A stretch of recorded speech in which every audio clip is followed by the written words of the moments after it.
Tuloy pa o ahon na? Tuloy pa! Paano makikita yung nasa likod? Hindi puro ahon na ang puwet. Manahimik po kayo. Putang inang yan. Ngayon ay kitang-kita na ang ginaw sa kanilang mga muka. Kaya isa nga sa kanila ang tuluyan ang namaalam. Ito ang The Last Man to Leave the Pool.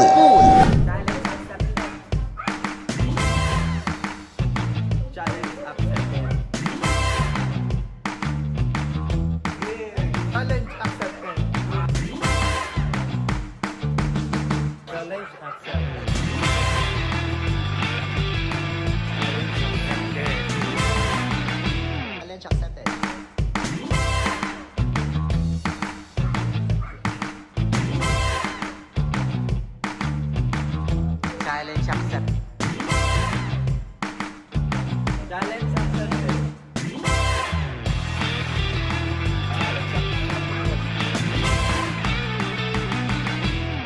Dubog! Wow! Apang tubig! Unang lubog nga nila sa tubig ay enjoy na enjoy sila. Hindi pa kasi ito ang start ng game. Kaya pa! Kaya pa. Good ka boys. Ako mananalo dito. Ako. Pang-santi ko na yun. Para sa gamot buwas! Para sa mayupyo! Mayupyo! At hindi nga namin inaasahan na lalakas ang ulan. Kaya mas lalong lumabig ang paligid pero mas lalo silang nag-enjoy. Parang mas gusto pa lalo nilang maglangoy. Kung ano daw posisyon nyo, yun na yun. Oh, yan. Game. Game na. Kung ano na posisyon nyo dyan, yun na yun.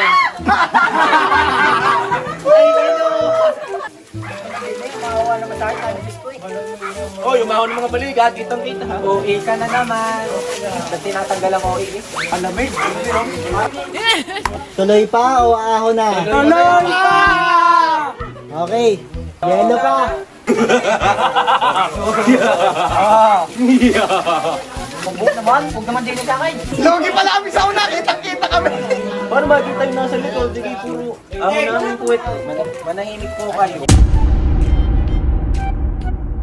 Oy, sa likod naman. Yeah.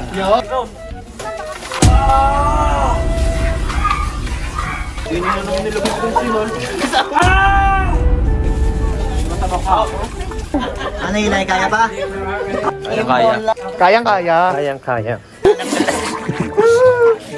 Tamugan lamig. At habang lumalamig nga ang tubig, ay idinaan na lamang nila ito sa kwentuhan. At mga ilang minuto pa nga lamang ang nakakalipas, natunaw na agad ang mga nilagay naming yelo. Kaya sa pagkakataong ito ay mas dinagdagan namin ang kanilang challenge. Magdadagdag pa kami ng panibagong yelo para mas masukat kung sino ang pinakamatatag at hihiranging the last man standing.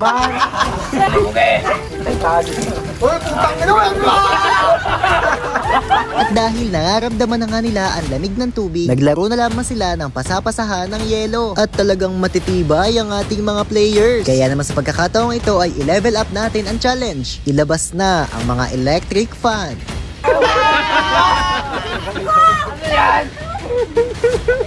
Ano to? Sa Titanic? Oy! Pati isa sa harap! Extension kasi Sa yan. barko? At dahil ang ilan sa kanila ay nakakaramdam na ng ginaw, aba ay nagpaplano sila kung sino daw ang huling aahon at maghahati-hati na laang. Ako, tira. Ala, ako, tira. Ano nga? Burger. Sa sobrang ginaw nga, ang iba ay napapatahimik na lang. Ikinakalma ang sarili para umabot hanggang huling round. 20 minuto pa lamang ang nakakalipas at mukhang nagbabangayan na agad. Dapat din na ganito, nakababa. Red card sila lang. Buhay ka kasi, tinola kaya ako. Play nyo kaya. Sa pagkakataong ito ay dagdagan pa natin ang challenge. Kinakaya nila ang lamig pero kakayanin kaya nila ang amoy ng durian. Putang inang yan.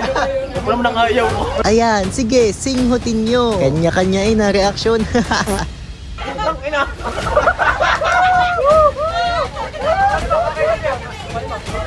Sa pagkakataong ito ay gumagawa sila ng paraan para mawala ang amoy. May nagbo-volunteer na kainin ito, kaya ang ginawa ko ay binasa ko para kumalat sa aking swimming pool.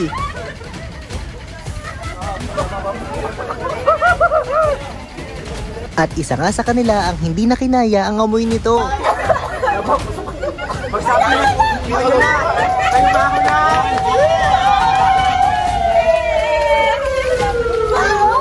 May isa na nga ang natagtag, kaya siyam na lamang po ang maglalaban-laban kung sino mag-uuwi na ipamimigay kong papremyo. Kaya sa pagkakataong ito ay mas pinatindi ko ang challenge na to. Kailangan nila magpapalit-palit ng pwesto para mas lalo na-experience sila ang amoy ng durian. Bigyan ko din sila ng oras para lumubog para dagdag challenge pa sa kanilang laro. Ngayon ay kitang-kita na ang ginaw sa kanilang mga muka. Kaya isa nga sa kanila ang tuluyan ang namaalam. Okay. Bigyan ng sopas. Ilang minuto pa ang nakakalipas, 8 player na lamang ang natitira. At makalipas nga ang kalahating oras, 2 ulit sa kanila ang namaalam na.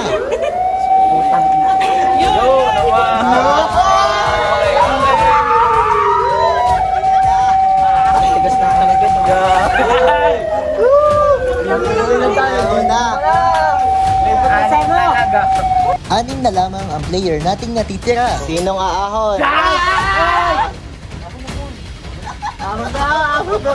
At dahil nga talagang matitibay ang ating mga natitirang players, isa sa kanila ang hindi napapansin na nakataas na ang kanyang balikat. Isa ito sa mga rules na bawal. Nagbilang muna ako sa aking easy. At dahil dito, out ka na. Mayroon kita na balikan. Oy! At saka dapat nasa gitna lahat. Baka mo sa gitna At dahil lilima na lamang ang maglalaban-laban sa challenge na ito, nagdagdag pa kami ng marami pang yelo, kaya patibayan na ito kung sino ang huling aahon sa mini pool. Yan na! 150! 150 na! Sa halagang 150, may aahon ba? Walang kayo dyan. Mga 300 na ako, mga 500. At dahil talagang matitibay ang mga natitira nating players, dagdagan pa natin ang challenge. Itaas ang kamay nang hindi ito nagdidikit. Ilang minuto pa nakalipas at lumakas pa ang ulan.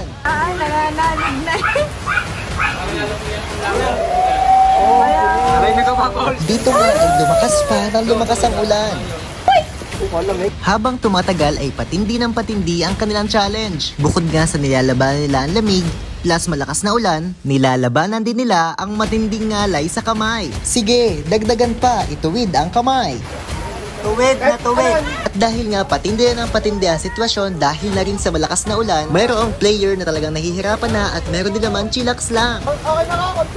Ramdam na ang matinding pagod at ngalay. Tama. Pero talaga namang tuloy ang laban. Mahigit 1 oras na nga ang nakalilipas at mula sa 10 player, 5 na lang ang natitira. Sino kaya ang hihiranging the last man standing? At sa pagkakataong ito, nag-offer na lit ako ng pera para sa gusto ng umahon at hindi na sasali pa sa game.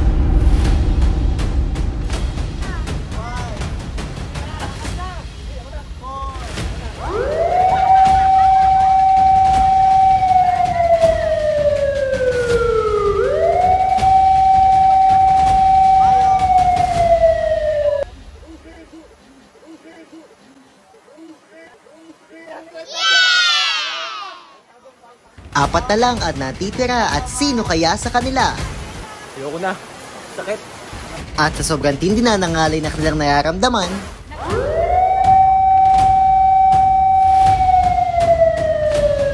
Pass out, magdadikit ang kamay.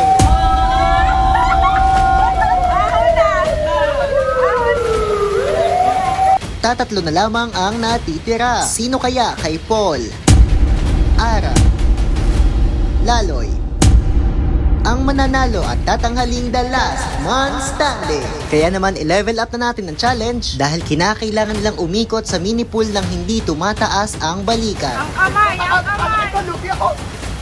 At sa pagkakataong ito, mapapansin na hindi na makausad si Paul.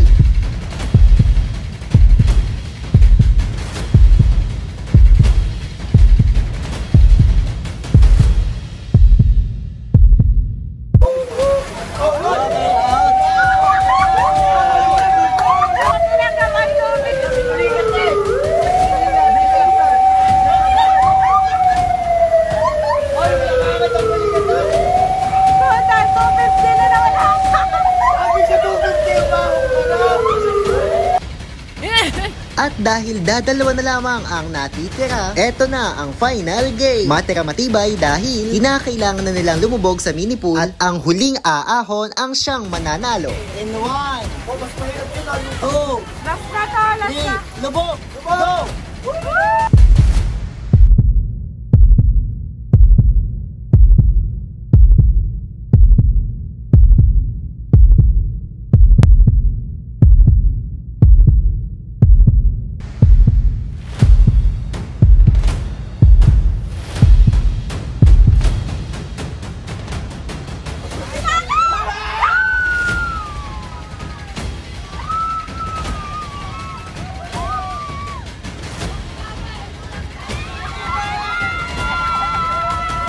At ang nanalo ay walang iba kundi si Ara, ang The Last Woman Standing.